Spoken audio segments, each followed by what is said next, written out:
Assalamualaikum warahmatullahi wabarakatuh. Sebelumnya perkenalkan, nama saya Dinda Apriliani, NPM 0441185003 dari kelompok 3 akan membahas mengenai hubungan.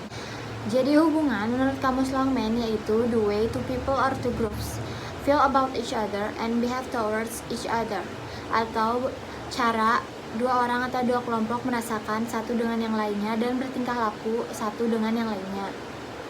Nah, hubungan itu erat kaitannya dengan yang namanya komunikasi intrapersonal atau komunikasi yang terjadi di dalam diri sendiri. Nah, tingkat kedekatan hubungan itu dapat kita lihat dari yang pertama bagaimana pola interaksinya, yang kedua bagaimana skema hubungannya dalam keluarga, yang ketiga itu keterbukaannya dalam hubungan, dan yang keempat itu bagaimana mereka mengelola perbedaan yang ada. Pertama, pola interaksi hubungan dulu. Nah, pola interaksi hubungan ini banyak dipengaruhi sama tradisi sibernetika, di mana orang itu akan melakukan adaptasi terhadap perilakunya berdasarkan umpan balik yang diterimanya. Jadi berdasarkan perilaku yang orang terima gitu. Dan orang itu akan menyesuaikan untuk memberikan timbal baliknya. Nah, ada dua jenis pola interaksi dalam hubungan. Yang pertama itu hubungan simetris. Pola hubungan simetris itu terjadi bila orang-orangnya itu merasa memiliki kesetaraan. Contohnya itu ketika seorang kakak menyuruh adiknya seperti ini. "Dek, aku mau kamu tiap hari bersihin kamar kita ya." Terus karena sang adik merasa kok gue doang, dan ia menjawab, "Aku mau kakak juga bantuin bersihin," karena si adik merasa memiliki tanggung jawab yang sama juga dengan kakaknya gitu. Kayak gitu. Nah, yang kedua itu hubungan komplementer. Hubungan komplementer ini terjadi berlawanan arah. Jadi ada pihak yang dominan dan ada pihak yang patuh. Ada pihak yang argumentatif dan ada pihak yang diam. Terus ada pihak yang menolak, yang satu lagi berarti menerima gitu. Contohnya itu dalam rumah tangga itu pihak suami pasti yang dominan rata-rata. Nah, misalnya sang suami berkata kepada istrinya, "Besok kita pergi jam 7 pagi." Nah, lalu sang istri akan mematuhi iya kayak gitu. Lalu yang kedua itu ada skema hubungan dalam keluarga. Terdiri atas pengetahuan-pengetahuan mengenai yang pertama seberapa intim suatu keluarga, yang kedua derajat individualitas dalam keluarga, yang ketiga faktor eksternal seperti lingkungan kerjaan, jarak, teman, geografis, dan lain-lain. Terus yang keempat orientasi percakapan sering atau rendah, dan kepatuhan yang tinggi atau rendah. Terus ada 4 tipe dalam hubungan keluarga. Itu yang pertama konsensual. Tipe konsensual di mana sering terjadi percakapan dan memiliki tingkat kepatuhan yang tinggi. Namun di sini dalam tipe keluarga konsensual ini pemegang otoritas utama dalam keluarga itu adalah orang tua. Jadi mereka sering membicarakan hal apapun, tapi di sini tetap keputusan ada di tangan orang tua. Lalu yang kedua itu tipe keluarga pluralistik, di mana sering terjadi percakapan, sering ngobrol, namun memiliki tingkat kepatuhan yang rendah. Jadi setiap anggota keluarga berhak mengeluarkan pendapat apapun dan nanti akan dicari mana keputusan yang terbaik. Yang ketiga, tipe keluarga protektif, itu dimana keluarganya jarang melakukan percakapan namun memiliki tingkat kepatuhan yang tinggi.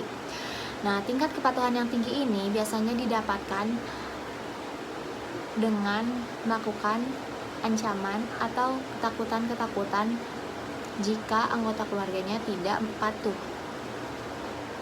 Jadi sedikit kayak pemaksaan gitu loh jatuhnya. Nah, anggota keluarga protektif ini tidak saling bergantung dan tidak sering menghabiskan waktu bersama. Menurut Fitzpatrick, Tipe keluarga ini itu bercerai secara emosional. Nah, yang keempat itu tipe keluarga laissez-faire, di mana jarang terjadi percakapan dan memiliki tingkat kepatuhan yang rendah juga. Jadi masing-masing anggota keluarga tipe laissez-faire ini tidak peduli terhadap anggota keluarga yang lain dan tidak memiliki waktu, tidak ingin untuk membuang-buang waktu membicarakan hal itu, gitu. Nah, terima kasih, dilanjut ya. Nama saya Aditya Maulana Agam dari kelas Humas 3. Teori penetrasi sosial. Teori ini berupaya mengidentifikasi proses peningkatan keterbukaan dan keintiman seseorang dalam menjalin hubungan dengan orang lain. Untuk memulai penjelasan mengenai teori ini, Anda dapat membayangkan diri seseorang dalam bentuk bola yang di dalamnya berisi informasi tentang Anda. Nah, di sini ada inti bola dan permukaan bola. Inti bola di sini berisi tentang aspek pribadi Anda yang tidak diketahui oleh orang lain. Dan di permukaan bola ada aspek luar Anda yang mungkin terlihat oleh orang lain, seperti pakaian yang Anda kenakan, sepatu yang Anda pakai. Jadi kita akan lebih mengenal diri orang lain dengan cara masuk ke dalam bola diri seseorang atau melakukan penetrasi ke dalam diri seseorang tersebut. Bola diri seseorang itu memiliki dua aspek. Yang pertama keluasan, yaitu mengetahui berbagai jenis informasi orang lain. Bermacam-macam jenis informasi orang lain dapat kita ketahui. Dan yang kedua ada kedalaman. Kita mungkin hanya mengetahui satu atau dua aspek saja, tetapi lebih detail. Dalam teori penetrasi ada teori yang dikemukakan oleh Altman dan Taylor. Teori itu adalah teori pertukaran sosial. Interaksi manusia adalah suatu transaksi ekonomi. Orang berupaya untuk memaksimalkan imbalan dan meminimalisasi biaya. Altman dan Taylor mengajukan 4 tahap perkembangan hubungan antar individu. Yang pertama ada tahap orientasi. Pada tahap ini komunikasi lebih bersifat tidak pribadi. Jika pada tahap ini keduanya merasa cukup mendapatkan imbalan dan interaksi, mereka akan berlanjut ke tahap berikutnya. Yang kedua, tahap pertukaran efek eksploratif. Tahap di mana muncul gerakan menuju ke arah keterbukaan yang lebih dalam. Yang ketiga ada tahap pertukaran efek. Tahap munculnya perasaan kritis dan evaluatif yang lebih dalam terhadap keduanya. Ini akan dimiliki ketika telah menerima imbalan yang cukup berarti dibandingkan dengan biaya yang dikeluarkan. Yang terakhir ada tahap pertukaran stabil. Adanya keintiman dan pada tahap ini keduanya dimungkinkan untuk memperkirakan tindakan mereka dan memberikan tanggapan yang sangat baik. Keempat tahap tersebut bisa kita ibaratkan seperti orang yang sedang berpacaran. Pada tahap orientasi mereka mulai mengenal satu sama lain dan hingga akhirnya tahap pertukaran stabil, mereka menikah. Mengelola perbedaan. Topik mengenai perbedaan menjadi perhatian tradisi sosiokultural, yaitu bagaimana manusia dapat mengelola perbedaan yang muncul dalam hubungan manusia dengan manusia lainnya. Teori dialog yang dikemukakan oleh Mikhail Bakhtin menjelaskan bagaimana suatu hubungan mampu memadukan berbagai suara atau pandangan. Berbagai suara atau pandangan ini dapat menjadi faktor pendorong sekaligus pemisah suatu hubungan. Jadi hubungan antara manusia satu dengan manusia lainnya bisa jadi sebagai pendorong mereka bersatu karena pandangannya sama, ataupun berpisah karena pandangannya berbeda.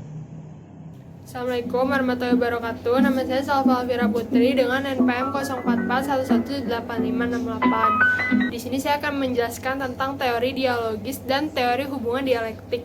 Yang pertama itu ada teori dialogis. Teori dialogis ini dikemukakan oleh Michael Bakhtin. Michael Bakhtin ini adalah seorang guru dan ahli filsafat dari Rusia yang karyanya itu pertama kali ditemukan oleh para ahli komunikasi barat di tahun 1960. Gagasan Bakhtin mengenai dialog ini pada dasarnya adalah sebuah penjelasan mengenai hubungan di mana di dalamnya dengan memasukkan sedikit pengaruh budaya di dalamnya. Bakhtin menggunakan kata dialog ini di dalam beberapa cara di sepanjang tulisannya. Eh, Tetapi para ahli pada umumnya menjelaskan bahwa kata dialog ini mengacu pada jenis interaksi tertentu. Bakhtin menegaskan inti dari gagasannya mengenai dialog. Jadi intinya itu adalah tentang ucapan. Ucapan itu adalah suatu unit pertukaran lisan atau tulisan antara dua orang. Di dalam dialog ini, menurut Bakhtin, seseorang itu berpartisipasi sepanjang hidupnya secara penuh dengan matanya, bibir, jiwa, semangatnya, dan dengan seluruh tubuh dan perilakunya. Menurut Bakhtin, ketika seseorang berdialog, dia itu menginvestasikan seluruh dirinya di dalam percakapan. Dan percakapan ini akan masuk ke dalam struktur dasar kehidupan manusia yang dialogis. Terus ada teori hubungan dialektik. Dialektik ini mengacu pada ketegangan di antara berbagai kekuatan yang saling bertentangan yang berada di dalam suatu sistem. Di teori ini, Baxter mengemukakan 4 sudut pandangnya untuk melihat seseorang melakukan proses dialog dalam suatu hubungan. Yang pertama itu ada hubungan terbentuk melalui dialog. Menurut Baxter, dialog ini menentukan bagaimana seseorang memberi makna atau mendefinisikan hubungan antara dirinya dengan orang lain. Yang kedua, ada dialog memberikan peluang untuk mencapai kesatuan di dalam perbedaan. Maksud Baxter di sini adalah melalui dialog ini kita dapat mengelola kekuatan sentrifugal dan sentripetal yang bersifat saling mempengaruhi satu sama lain. Maksudnya di sini sentripetal dan sentrifugal ini adalah kekuatan yang mendorong terjadinya pemisahan dan kekuatan yang mendorong terjadinya penyatuan. Ketika kekuatan yang menimbulkan keinginan terjadinya kekacauan dan kekuatan yang memberikan perasaan untuk mempertahankan keutuhan. Yang ketiga, ada dialog bersifat estetis. Menurut Baxter, di sini maksud dari bersifat estetis itu yang mencakup rasa keseimbangan atau balance, kesatuan atau coherence, bentuk atau form, dan keseluruhan atau wholeness. Seseorang tidak hanya mampu memberikan makna terhadap suatu hubungan, tetapi juga menjelaskan dan menceritakan kepada orang lain seperti apakah suatu hubungan itu. Terus yang terakhir, menurut Baxter, dialog itu adalah wacana. Pandangan Baxter yang keempat ini menyatakan dialog adalah wacana. Maksudnya itu adalah pandangan ini mengacu pada gagasan bahwa hasil dialog yang bersifat praktis dan estetis itu tidaklah muncul begitu saja, tetapi sengaja diciptakan di dalam sebuah komunikasi. Dan hal yang penting adalah bagaimana tindakan atau perilaku komunikator sepanjang waktu hubungannya. Assalamualaikum warahmatullahi wabarakatuh. Saya Ardi Kurniawan ingin membahas tentang teori privasi komunikasi. Hal yang menjadi utama dalam teori ini adalah pengelolaan ketegangan antara keinginan bersikap terbuka atau tertutup. Menurut Petronio, individu yang terlibat dalam suatu hubungan dengan individu lainnya, dia akan mengelola garis batas. Dalam artian, individu itu mempunyai pemikiran utamanya apa yang dia ingin bahas dan atau apa yang dia ingin disimpan. Jadi ada dua wilayah, yaitu wilayah private dan wilayah terbuka. Dalam hal ini Petronio memiliki 3 aturan. Yang pertama adalah aturan dibuat berdasarkan negosiasi. Negosiasi ini yang menentukan apakah informasi akan disampaikan atau tidak. Dalam contoh, ketika seorang istri berpikir bahwa ia kemungkinan hamil, maka ia biasanya mempertimbangkan kapan dan bagaimana ia akan memberitahu soal itu kepada pihak suami dan pihak keluarganya. Yang kedua adalah aturan di mana mempertimbangkan risiko atau manfaat, yang berarti mengungkapkan informasi pribadi Contoh, jika seorang istri beberapa kali mengalami kelahiran prematur, maka kelahiran selanjutnya dia berpikir bahwa kalau mau ngasih ngasih informasi kepada suami ini akan sangat beresiko.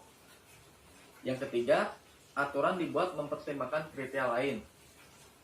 Kriteria lain yang digunakan membuat aturan dalam mengelola perbatasan mencakup ekspektasi budaya, perbedaan gender, motivasi pribadi, dan tuntutan situasi. Contoh, ketika seorang ibu hamil, maka ia akan memutuskan kepada siapa dan kapan ingin memberitahu informasi tersebut. Dan yang terakhir itu ada Martin Buber. Dalam dialog yang baik, Anda akan berdiri di jalan, menghargai diri Anda dan diri orang lain. Walaupun terdapat perbedaan yang besar antara Anda dan orang lain itu, kita juga berjalan di jalan yang sempit ketika kita mengelola dua hal yang bertentangan, yaitu antara kebebasan dan aturan, individualisme dan kebersamaan. Karena manusia adalah makhluk yang kompleks, maka hubungan saya dan kau ini selalu berada dalam ketegangan dialektis, karena para individu harus mengelola kekuatan yang saling bertentangan, namun tetap berkeinginan kembali lagi.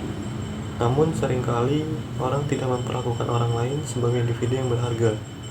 Orang yang memperlakukan orang lain sebagai objek yang diberi nama, label, atau nama, dimanipulasi, diubah, dan diolah untuk keuntungan diri sendiri. Lebih lengkapnya itu, keadaan ini dinamakan saya objek. Dan dalam saya objek ini mempunyai 3 tipe interaksi dalam hubungan. Yang pertama itu adalah monolog, muncul ketika Anda memonopoli percakapan, mengutamakan ide dan kepentingan sendiri dibandingkan kepentingan orang lain. Yang kedua itu ada dialog teknis, lebih menekankan pada pertukaran informasi daripada pertukaran pengetahuan pada masing-masing individu. Dan yang terakhir, monolog seolah dialog, komunikasi di mana para peserta berbicara mengenai berbagai isu tanpa melibatkan diri sendiri atau diri orang lain. Untuk contoh kasusnya lebih lengkapnya ada di PowerPoint. Mungkin itu saja yang saya dan teman-teman saya sampaikan. Kurang lebihnya mohon maaf. Wassalamualaikum warahmatullahi wabarakatuh.